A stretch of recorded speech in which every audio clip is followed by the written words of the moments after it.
Okay then, Year 5 and 6, this is our very last piece of work on Rose Blanche. You've done quite a lot of work this week, and I'm really pleased to say there's not much writing today, but it will be descriptive writing. Our final activity is something a little bit different. Today we will be doing some poetry. Now, we're going to write the poem together. I know some people are really worried about poetry, other people absolutely love poetry, but we're going to go through it together. So if it's something you're unsure about, you don't have to worry. Today, your poetry will use all that descriptive language we've been using this week, so we know you can do it. It will not rhyme, so don't worry about trying to find a rhyme for different words. We're not using rhyme today. And it won't be an acrostic poem. Sorry for those of you who love an acrostic, you know, that's the one with the word down the side and you start with the first letter of each piece of the word. We're not doing that this time, but you will enjoy the poem we're going to do. We're going to be looking at two separate images. This one, Rose up near the camp, just before that shot rings out, with the soldiers here in the background. And then the other image at the very end of the book, where we have the same place, but this time it's all green and lush.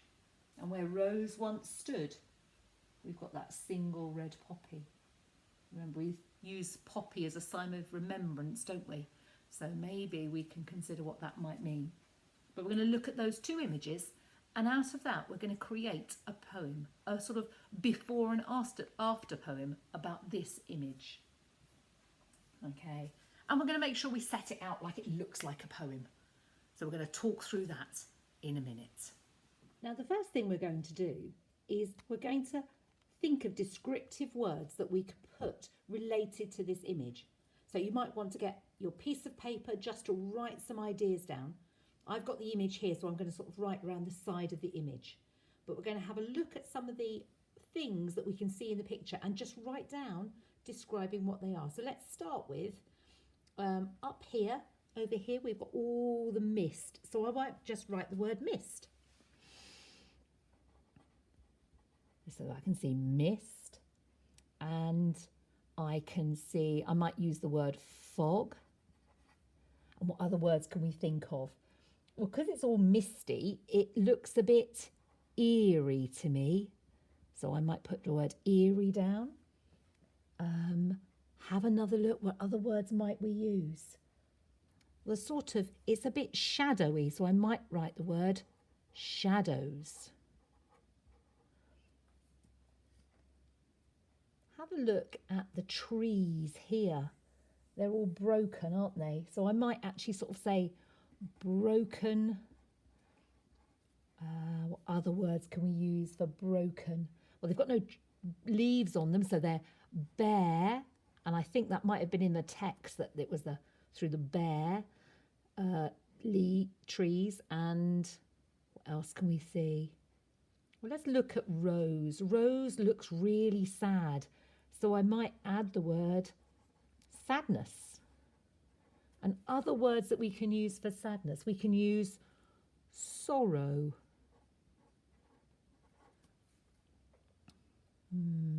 Look at all the things down here. They're all broken. And can you see these big ruts where the big sort of caterpillar tracks might have bashed everything down? So this mud doesn't look very nice. So I'm going to put down here, so the mud is slimy and sort of sticky. And this over here, it's all broken. Over here as well, isn't it? That's a word that's come up twice now, broken. And it's all destroyed. It's all been broken up and destroyed. So we can put those words down. And it doesn't look very nice. So it probably won't smell very nice. So I might put down here a smelly. Or another word for smelly could be the stench, which is and all of this, it looks all, it's like it's rotting. rotting. And the trees, can you see they're all broken? They look a bit, I might say, splintered. When things are broken up, wood splinters, doesn't it? So it's splintered. Over here where these shadows, it's very gloomy. So I might put gloom or gloomy over here. And it's quite wet and damp, especially if it's in the mist. It might be damp. Okay. And then we know from the text that we've got soldiers, figures moving through the fog. It says so in the text, figures moving through the fog. We have that in our text. So I might write down soldiers, because they're definitely in this picture, aren't they? And can you see I've got a gun here, and we know that a shot rings out. It's in the text, isn't it? A shot, and the sound echoes. And when we're looking at this, we know that the soldiers are really scared and they think there's danger everywhere. So I might put the word in here, danger, and fear, because they're all very scared, aren't they? So we've got danger and fear. What else can we see in the picture? It's all trampled down. So I might put trampled here because all this has been trampled down, hasn't it? Trampled down. What else can we see?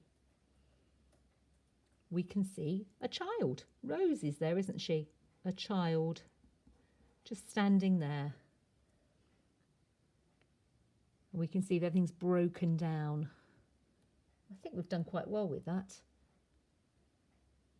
There doesn't seem to be any end to that mist, does there? So we might say it's endless. Endless mist. Right. Now we've worked on that picture, we're now going to have a look at the next image. So this is the one of the same area, but after the war, or after things. So let's have a look at this image now. This is like we're comparing things. So we're thinking about the same things we were looking at in the last picture, but what's happened to them now? So, well, it says in the text that we've got grass and colour. So that's good, isn't it? In fact, we can use some of these words from the text in our poem. I like the phrase, explosions of colour. So I will write that down because it says it in the text. It says explosions of colour. And I think that's a really good phrase that we can use because if you look here, we've got lots of colour. But have a look where Rose was standing. We've got a poppy.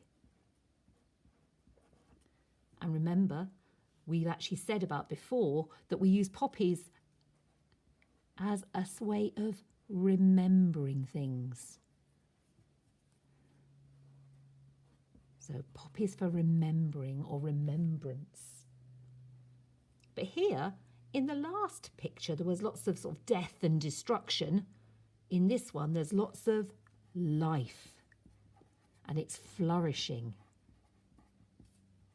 And it's growing. I wonder what words you could come up with. But you can come up with lots more than I have. Have a look here. We've got all this greenery here. And so we could talk about it being green, a green cover or a green carpet, because it covers everything up, doesn't it? So that carpet, a green cover or carpet. And here we've got lots of pure white flowers. So white flowers often mean peace, don't they? White's often a nice sign for peace. So could we mean peace by the white flowers? It's very peaceful here, so that's a word we could use, isn't it? It's peaceful and calm and Compared to the grey misty one we had last time, it's very bright. What else can we see? In the text, it talks about birds. So we could use the birds, and it says the birds sang their simple message. So we could keep that, couldn't we? And here's a line I think we should definitely use because it's really good. It said, the trees put on their bright new uniforms and paraded in the sun. That's a lovely image. I think we should keep that imagery in. It's making the trees sound a little bit like soldiers, isn't it? Putting on their bright new uniforms. So that line, we're going to keep that about the trees. So the trees in uniforms. And we can just use that directly from the text. I think it looks quite, some of the flowers look quite sort of delicate, don't they? So we've got delicate flowers. And maybe that contrasts with the idea we had last time of sort of all the death and destruction. So we could have that. Delicate, not death. And it's sort of, well, it says spring had triumphed. So we could definitely use that line, spring had triumphed. That's a really nice line. In spring and all this greenery, it's a bit like a fresh start, isn't it? Any other things you think you found you can write down? Because we're going to use these pictures, or the words, if you haven't got the pictures to hand, the words you've created from the pictures as a bit of a word bank to help us write our poem. Any more words you can think of that you can write down? No? Okay, once you've finished, you can get a piece of paper ready to write your poem. Okay, so now we've got our word bank of descriptive words, we just need to make sure we're aware of how we're going to write our poem. So we're going to set out our poem with a title, and then we're going to make sure that the start of every line starts with a capital letter. And you'll notice there isn't as much punctuation here as I'd normally have if I was writing. It isn't as necessary. They're not sentences, they're sort of phrases. But every left-hand side one starts with a capital letter and comes down the page. This one's got 4 verses, 4 stanzas. We're only going to have 2 in ours, so ours is going to be before and after. So we're going to have a look at this. I've called it War Ends, and I've said Rose Blanche because it's the end of Rose Blanche. Oops, let's move it so I can see.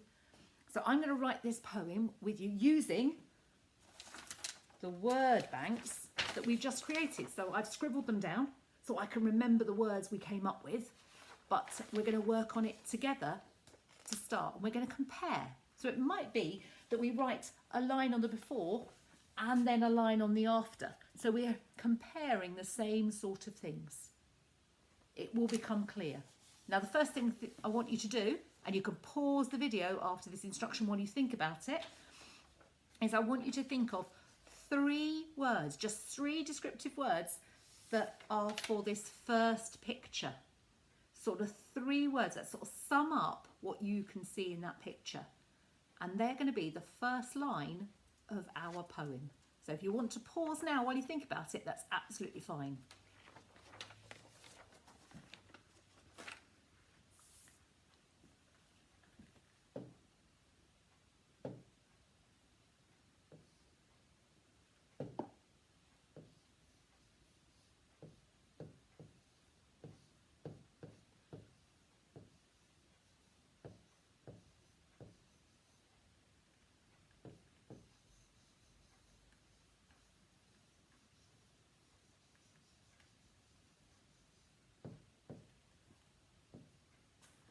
As you can see, I've chosen my 3 words. So I think that first picture is summed up with mist, sorrow and desolation. You probably chose 3 different words, and that's absolutely fine. This is your poem And you can choose any 3 words you like. But I chose mist because that's sort of the picture in my mind is that very misty scene. Sorrow because it's about sadness. And Rose looks really sad. And desolation because all the trees have been broken and the sort of all the camp has been broken down. So the things that were there aren't there anymore. Now I'm going to do the same thing, but for the after picture, the green picture. Can you think of 3 words that might contrast a bit with this, that sum up the picture you saw after? Again, if you want to pause now while you think about it, that's absolutely fine. I'll start writing up my ideas, but you pause and think of your words.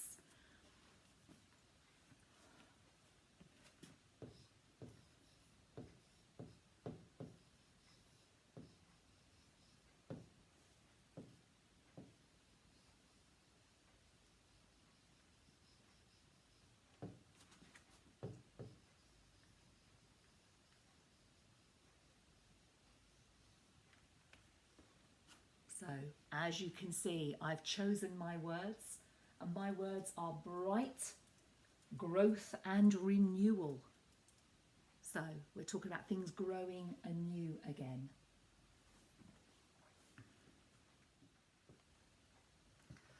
For my next bit, I'm actually going to work on the after bit first, because I think the next thing I might describe is the trees, and there's that lovely bit of text in the original text about the trees in that second picture. We're going to use that and then contrast it into the before picture. So let's have a look at our picture of the trees. And it said about the trees in the text, it said the trees put on their bright new uniforms and paraded in the sun.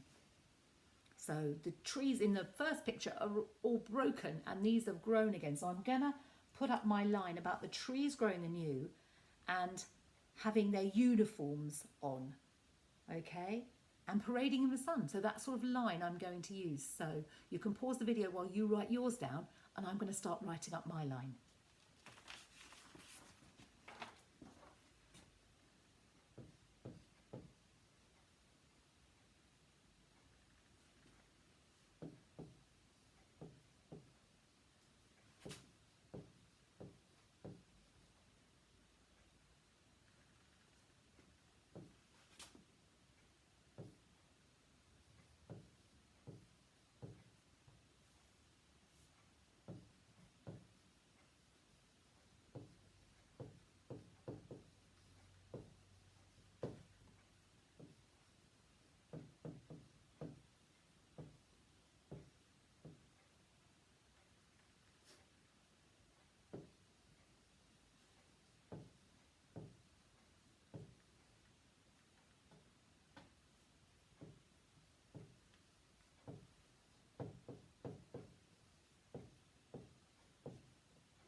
Okay, so we've got trees grow anew, wear bright uniforms and parade in the sun.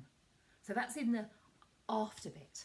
Now look at the trees again on that first image. That first image we had. So we've got the trees here.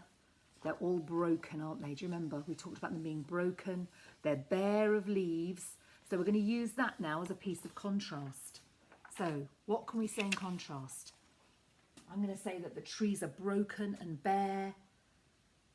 And we talk about them being wearing uniforms. So I'm going to talk about them in the same way, about not having any clothes on, being bare, okay? So I'm going to write my line up. Think about what you could describe the trees as in that first picture. Just a little bit of description, not a sentence, a few words to describe the trees.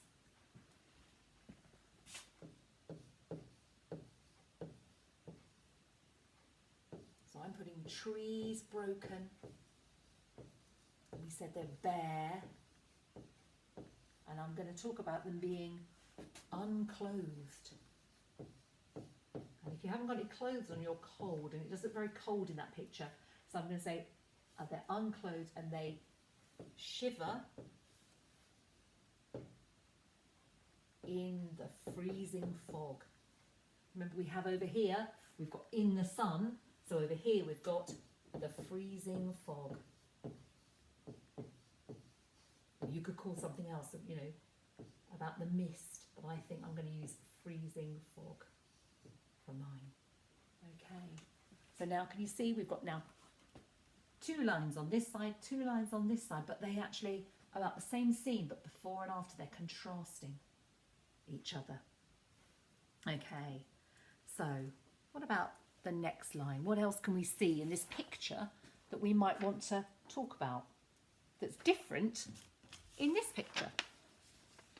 I think I can see the tracks here that are all squelchy in the mud here. I think they're quite significant. There are quite a lot of them in the picture. So I might mention those next. And then I'll need to think about what it looks like in the other picture. So I might say that those tracks are through the mud. So hard tracks, trampled,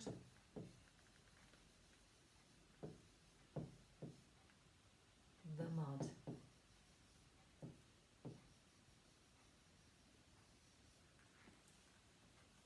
And then I might say, there is no life here. Looks all a bit dead, doesn't it? There's no children there either, is there, in the camp? So it's again, no life there that was before. So now I've got my line. We'll need to think about how do we put something on this side that's a contrast. Now, have a look where the caterpillar tracks were in that other one. Where are they here? You can just barely see them. But what's covering them? What's covering them? We've got all this greenery now. So we can mention that.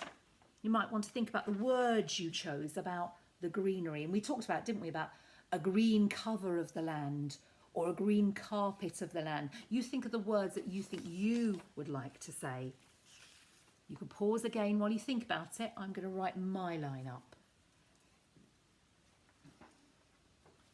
So I'm going to use a carpet. I quite like the picture of a carpet because carpets cover things up, don't they?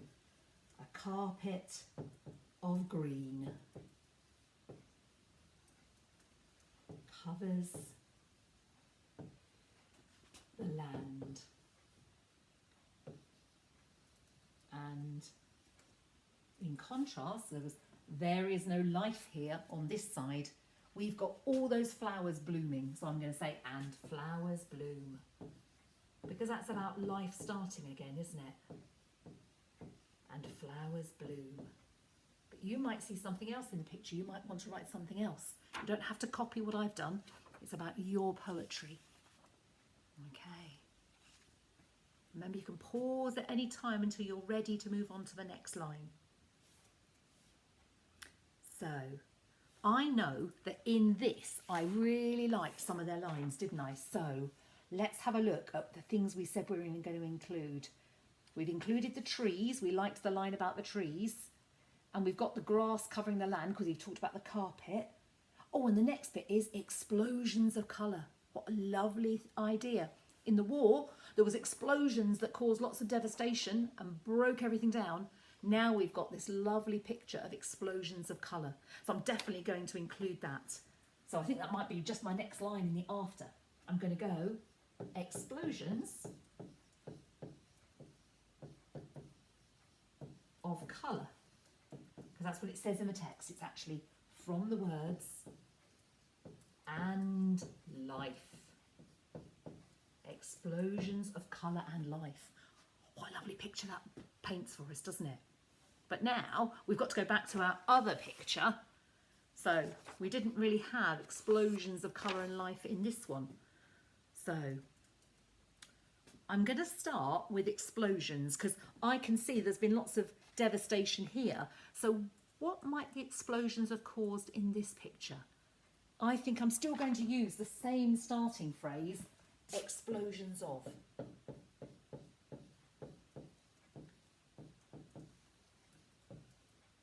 Or do excuse my handwriting. It's hard to do it so quickly. So explosions of. Now what have we got explosions of here? What's happened? It's destruction, isn't it? I'm going to say explosions of.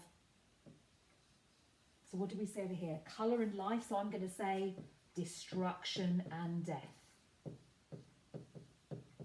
Because that's in contrast, isn't it? But you might think of something, some better words. You don't have to use my words. Yours might be much better than mine. But there we are. So look, 1, 2, 3, 4 lines of poetry on each side already.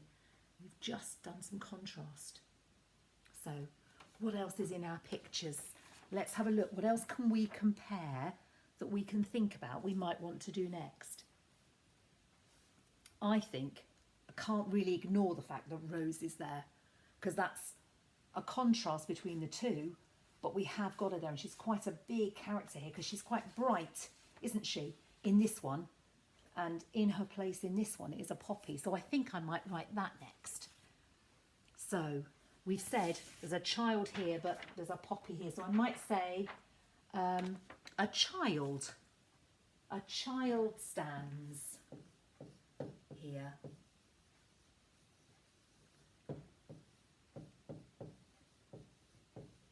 A child stands. Now, when I look at the picture, it's a very dull picture, but the only bit of brightness is the child and the flower she's got in her hand. How could I put that down in the poem? I wonder. I might say that it's bright in a sea of mud or something like that. How could you put it? What might you say about Rose with all this brown mud and devastation around her? You come up with your phrase and pause the video while you do, while I write up my phrase.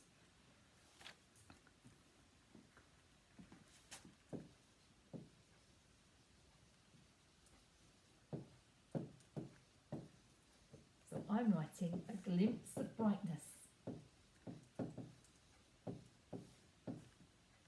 in a muddy land. A glimpse of brightness in a muddy land. Actually, I don't really like that. I might change that, because when I look at the other one, we've almost got a field, haven't we? So I'm going to call it in a field of mud, because it is the same place, but it's really muddy this time. So a child stands, a glimpse of brightness in a field of mud.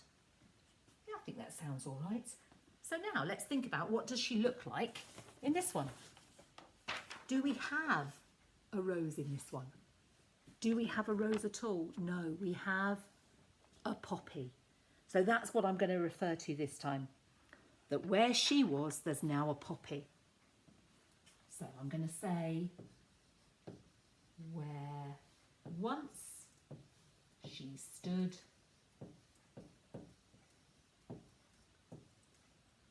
a poppy.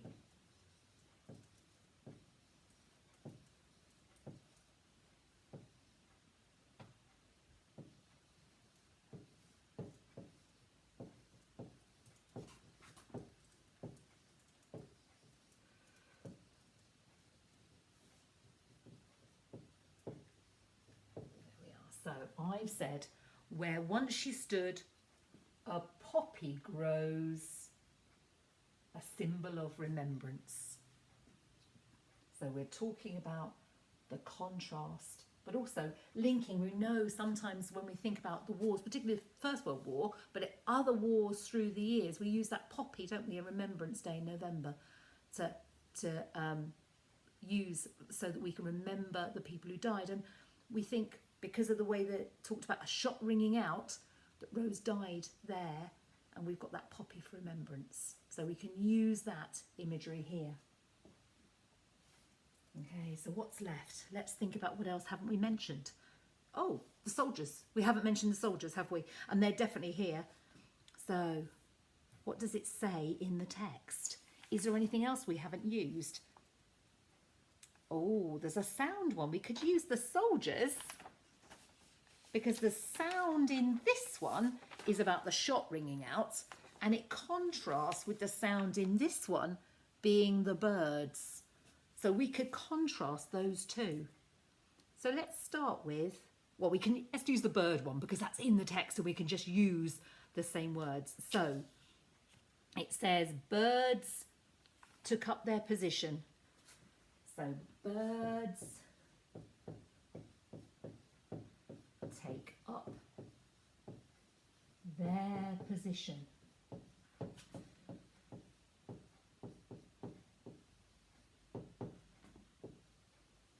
And it sang their simple message.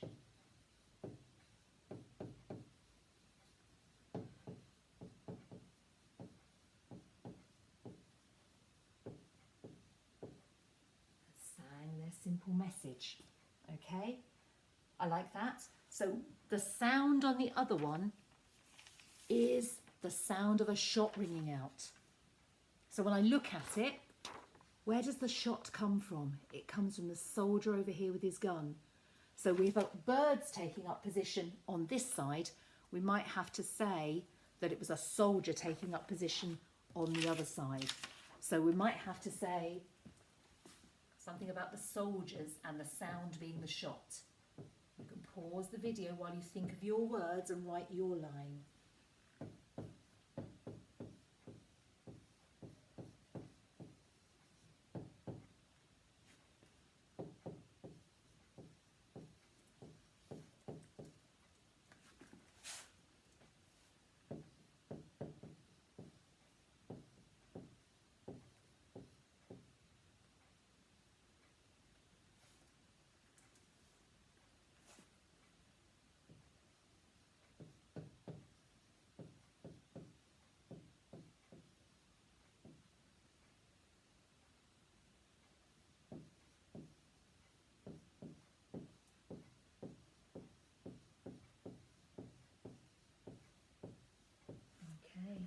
So I've written, a soldier in position, a shot sings out, a terrible sharp sound echoes.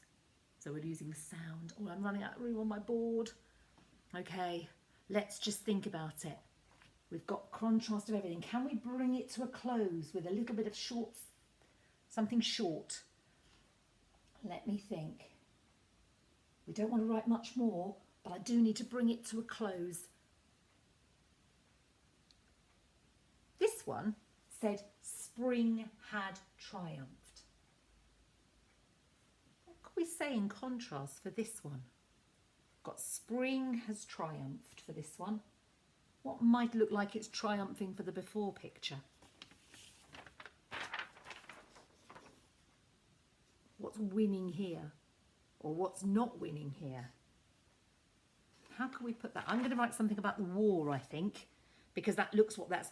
So this one says spring is triumphed. It's actually on the actual text, isn't it? Spring